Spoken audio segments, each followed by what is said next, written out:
বিজ্ঞান এটা কি শুধু আশীর্বাদ, নাকি এর ভেতর লুকিয়ে আছে এক ভয়ঙ্কর অভিশাপ? আমরা যেটাকে উন্নতির দিক ভাবি, আসলে সেটা কি আমাদের ধ্বংসের পথ দেখাচ্ছে? যেমন ইন্টারনেট, বিদ্যুৎ, চিকিৎসা, পরিবহন, বলতে গেলে সবকিছু তো বিজ্ঞানেরই দান। কিন্তু এই বিজ্ঞান দিয়ে তৈরি হচ্ছে পারমাণবিক বোমা, সর্বনাশের মতো প্রযুক্তি, আর পরিবেশ ধ্বংস করার মতো হাতিয়ার। তাই আজকের এই ভিডিওতে আমরা খুঁজে বের করার চেষ্টা করব, বিজ্ঞান আসলে কি আশীর্বাদ, নাকি এক ভয়ঙ্কর অভিশাপ। After falling for 43 seconds. ইতিহাসের একটা সময় ছিল, এবং সে সময় মানুষ বিশ্বাস করত যে সূর্য পৃথিবীর চারপাশে ঘোরে। তবে সূর্য যে পৃথিবীর চারপাশে ঘোরে না, তা প্রমাণ করলেন পোল্যান্ডের একজন জ্যোতির্বিজ্ঞানী, 1943 সালে তার বিখ্যাত একটি বইয়ে প্রকাশ করেন, যা ল্যাটিন ভাষায় লেখা হয়েছিল, কারণ সেই সময়কালের জন্য ইউরোপে আন্তর্জাতিক ভাষা হিসাবে ল্যাটিন ভাষাকে ব্যবহার করত, বিশেষ করে বিজ্ঞান, ধর্ম ও শিক্ষার ক্ষেত্রে, যেন সারা ইউরোপ জুড়ে শিক্ষিত সমাজ তা খুব সহজে বুঝতে পারে। সুতরাং এটা খুব সহজে বোঝা যাচ্ছে যে তা বিজ্ঞান দিয়ে প্রমাণ করা হয়েছিল। বিজ্ঞান হচ্ছে জ্ঞান অর্জন করার এমন একটি পদ্ধতি, যার মাধ্যমে আমরা পৃথিবীর আশেপাশের বিষয়বস্তুকে পরীক্ষা ও প্রযুক্তির মাধ্যমে খুব সহজে বুঝতে পারি। যেমন ধরুন, আকাশ মেঘ হলে বৃষ্টি কেন হয়, আগুনে হাত দিলে কেন পড়ে, গাছ কিভাবে বড় হয়, ইত্যাদি। অতএব এসব প্রশ্নের উত্তর খোঁজার নামই হচ্ছে বিজ্ঞান। যদি আমরা প্রাচীনকালের বিজ্ঞান সম্পর্কে জানতে চাই, তাহলে দেখবেন যে বিজ্ঞানকে সে সময়ে অনেকটা ধর্ম ও অলৌকিক শক্তি হিসাবে ব্যাখ্যা করা হতো। যেমন প্রাকৃতিক দুর্যোগ বা আকাশের সূর্যগ্রহণ, এ সমস্ত নানান ঘটনাগুলিকে দেবদেবীর ইচ্ছাই হয় বলে মানত। উদাহরণ হিসেবে সূর্যগ্রহণকে ধরা যাক। সেই সময়কালের কিছু জাতি গোষ্ঠীরা বিশ্বাস করত যে সূর্যকে কোনো দানব বা ড্রাগন খেয়ে নিচ্ছে। এখানে গ্রহণ শব্দটি এসেছে গ্রিক শব্দ থেকে, যার মানে হলো পরিত্যাগ, অর্থাৎ সূর্য পৃথিবীকে ফেলে চলে যাচ্ছে। চীন, ভারত, দক্ষিণ পূর্ব এশিয়া এবং পেরুতে এই বিশ্বাস ছিল যে গ্রহণের সময় ড্রাগন বা রাক্ষস সূর্যকে আক্রমণ করে। উত্তর আমেরিকায় কুকুর, দক্ষিণ আমেরিকায় পুমার মতো বড় বিড়াল, ভিয়েতনামে একটি বড় আকারের ব্যাঙ সূর্যকে গিলে ফেলার চেষ্টা করে। আসলে এই সূর্যগ্রহণ নিয়ে এখনো অনেক বিতর্ক রয়েছে। আপনারা চাইলে এই বিষয়ে পরবর্তীতে ভিডিও বানাতে পারি, জানাতে পারেন কমেন্ট করে। ঠিক তেমনই একটা সময় ছিল, ঘড়ি আবিষ্কারের অনেক আগে। মানুষরা মূলত সূর্যোদয় ও প্রাকৃতিক আলো দেখে প্রতিদিনের কাজের সময় নির্ধারণ করতেন, এবং কৃষকরা সূর্য ওঠার সঙ্গে সঙ্গেই কাজ শুরু করতেন এবং সন্ধ্যা নামার আগেই কাজ শেষ করে বাসায় ফিরতেন। তখনকার সময়ে খাবার জোগাড় করতে হতো শিখার বা গাছের ফল খেয়ে, আর আশ্রয় হিসাবে গুহা, কুঁড়েঘর বা পাথরের ঘর ব্যবহার করতে হতো। মানুষ হেঁটে চলাফেরা করত। পরে গরুর গাড়ি কিংবা ঘোড়ার গাড়ি ব্যবহার শুরু হয়, এবং চাষাবাদ শুরু হওয়ার আগে মানুষরা মূলত শিকারী ও সংগ্রাহক ছিল। প্রায় 12,000 বছর আগে কৃষি বিপ্লব শুরু হলে ধীরে ধীরে মানুষ সমাজ গঠন করে বসবাস করা শিখতে লাগলো। সবকিছু মিলে বলা যায় প্রাচীনকালের মানুষদের জীবন ছিল কঠিন, ধীরে চলতো, আর সবসময় নানান অনিশ্চয়তার মধ্যে থাকতো। সময়ের সাথে সাথে বিজ্ঞান আমাদের জীবনে এনে দিল এক বিশাল পরিবর্তন। আগে মানুষরা যা কল্পনা করতে পারতো না, আজ তা বাস্তব। এই আধুনিক যুগে চিকিৎসার ক্ষেত্রে বিজ্ঞান অবিশ্বাস্যভাবে এগিয়ে আসছে। এখন x-ray, MRI, CT scan, blood test করে খুব দ্রুত রোগ ধরতে পারে। আজ রোবোটিক সার্জারি, ল্যাপারোস্কোপির সাহায্যে ছোট ছিদ্র করে অপারেশন করতে পারে, এবং বাইপাস সার্জারি এর মতো উন্নত টেকনিক ইউজ করে রোগীকে কম কষ্ট দিয়ে খুব দ্রুত সুস্থ হতে সাহায্য করে। ভয়ঙ্কর রোগের জন্য রয়েছে ভ্যাকসিন, যেমন cancer, hepatitis, corona, antibiotic, insulin বা কেমোথেরাপি। এই সব কিছু বিজ্ঞানের উপহার। আজ জিন থেরাপি করে বা ডিএনএ বিশ্লেষণ করে রোগ আছে কিনা আগে থেকে শনাক্ত ও প্রতিরোধ করা যাচ্ছে। এবং মজার বিষয় হচ্ছে, ঘরে বসেই ডাক্তারের সঙ্গে দেখা ও কথা বলা, রিপোর্ট পাঠানো এইসব সম্ভব হচ্ছে টেলিমেডিসিনের মাধ্যমে। আজ আর্টিফিশিয়াল ব্যবহার করে আজ এআই ব্যবহার করে রোগীর ভবিষ্যৎ ও ঝুঁকি সম্পর্কে আগেভাগে জানানো সম্ভব হচ্ছে। যোগাযোগ ও তথ্য প্রযুক্তির ক্ষেত্রে বিজ্ঞান এক অসাধারণ ক্ষমতা দেখিয়েছে।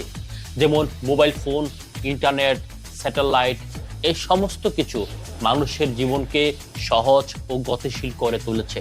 পরিবহনের ক্ষেত্রেও বিজ্ঞান বিপ্লব ঘটিয়েছে। আজ মানুষ কয়েক ঘন্টায় এক দেশ থেকে অন্য দেশে যেতে পারে। যেমন সুপারসনিক জেট, ড্রোন ও স্পেস ট্রাভেল, এখন তা বাস্তবে।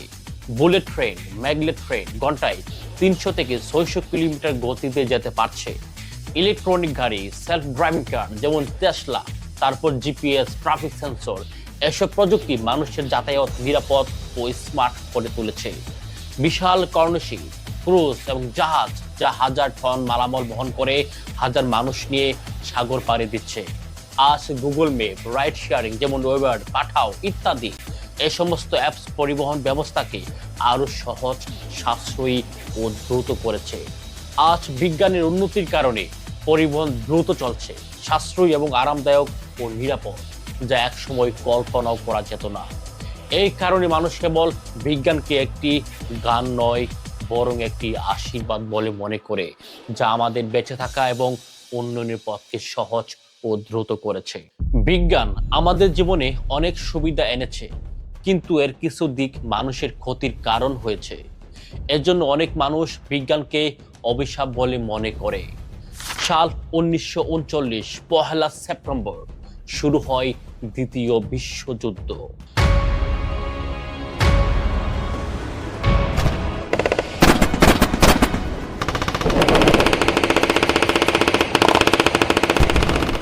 মানব ইতিহাসের সবচেয়ে ভয়াবহ যুদ্ধগুলির মধ্যে একটি ভয়ঙ্কর যুদ্ধ। জার্মানি যখন পোল্যান্ড আক্রমণ করে, তখন থেকে যুদ্ধের সূচনা শুরু হয়, যা প্রায় 6 বছর ধরে চলা এই যুদ্ধ শেষ পর্যন্ত এক ভয়ঙ্কর হামলায় ছিন্ন ভিন্ন ক্ষত বিক্ষত হয়ে যায় জাপানের লক্ষ লক্ষ তাজা মানুষের রক্ত ও দেহ, যার পিছনে ছিল দুটি পারমাণবিক বোমা।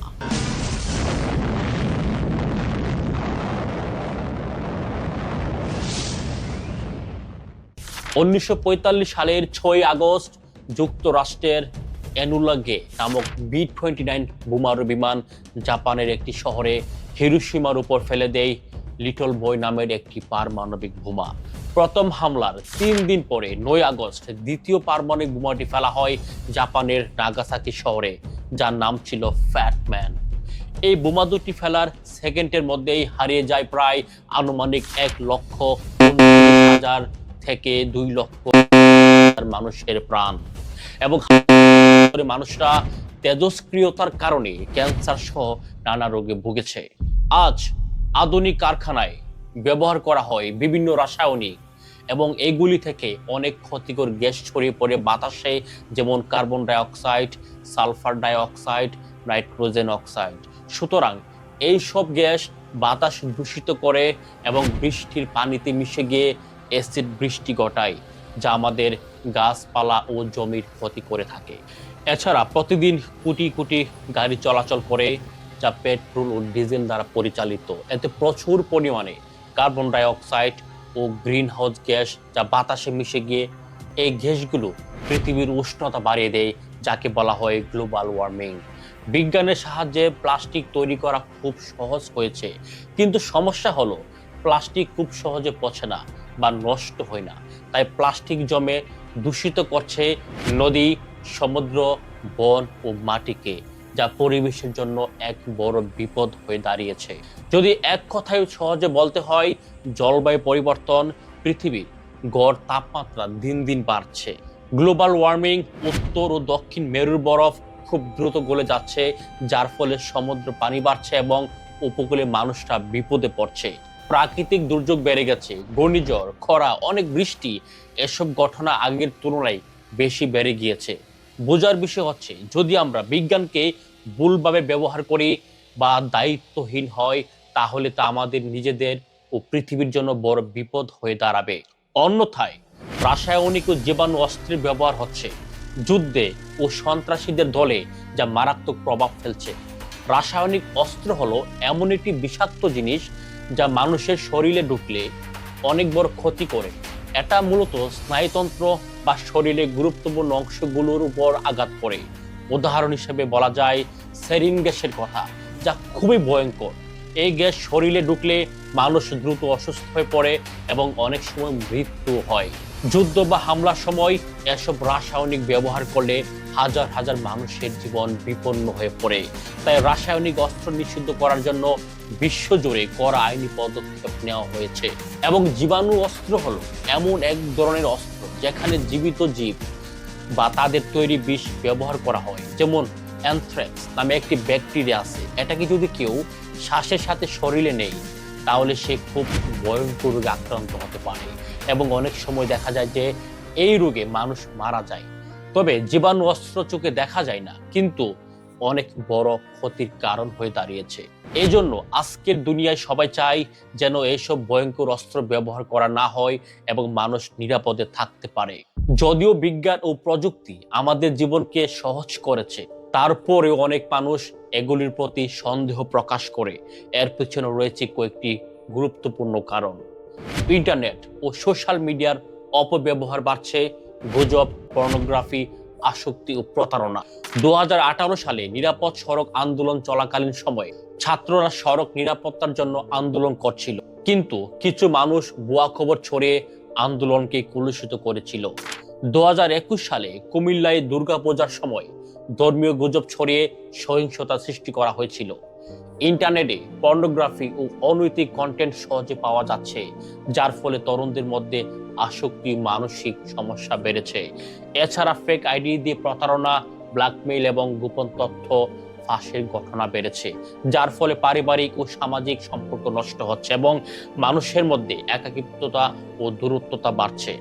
এই সমস্যাগুলির মোকাবেলায় সচেতনতা বাড়ানো এবং কঠোর আইন প্রয়োগ করা খুবই জরুরি। এসব কারণে অনেকে মনে করেন বিজ্ঞান শুধু আশীর্বাদ নয়, কখনো কখনো অভিশাপ হয়ে উঠতে পারে। বিজ্ঞান মানুষের জীবন অনেক সহজ করেছে। আজ রোবট আমাদের কাজ করছে, ইন্টারনেট আমাদের তথ্য দিচ্ছে এবং উন্নত চিকিৎসা অনেক প্রাণ বাঁচাচ্ছে। কিন্তু প্রশ্ন হলো, সবাই কি এই সুবিধা পাচ্ছে? দুঃখজনকভাবে না। কিন্তু বড় লোকেরা সহজেই এই প্রযুক্তির সুবিধা নিতে পারে। তারা দামি হাসপাতাল, উন্নত যন্ত্রপাতি ও রোবোটিক সেবা ব্যবহার করতে পারে, কিন্তু গরিব মানুষ এখনো অনেক জায়গায় প্রাথমিক চিকিৎসা পায় না। গ্রামের অনেক জায়গায় এখনো ইন্টারনেট নেই, ডিজিটাল শিক্ষা নেই, এমনকি মোবাইল ফোনটা পর্যন্ত অনেকের কাছে নেই। এই বৈষম্য সমাজে নতুন একটা দূরত্ব তৈরি করছে, যাকে বলে ডিজিটাল ডিভাইড। এর ফলে বিজ্ঞান সমাজে উন্নতির পাশাপাশি নতুন ধরনের বৈষম্য তৈরি করছে। তবে এই সমস্যার সমাধান হলো বিজ্ঞানকে সবার জন্য সহজলভ্য করে তোলা। সরকার ও বিজ্ঞানীদের উচিত কম খরচে প্রযুক্তি বানানো, গরিবদের প্রযুক্তি শেখানো এবং গ্রামে প্রযুক্তি সুবিধা পৌঁছে দেওয়া। বিজ্ঞান তখনই সফল যখন তা সবার জীবনের সমান আলো নিয়ে আসবে। বিশ্বের অনেক অঞ্চলে এখনো বিজ্ঞান শিক্ষার অভাবে মানুষ পিছিয়ে আছে, বিশেষ করে দারিদ্র গ্রাম অঞ্চলে, উন্নয়নশীল দেশে এবং যুদ্ধ বিধ্বস্ত এলাকাগুলোতে।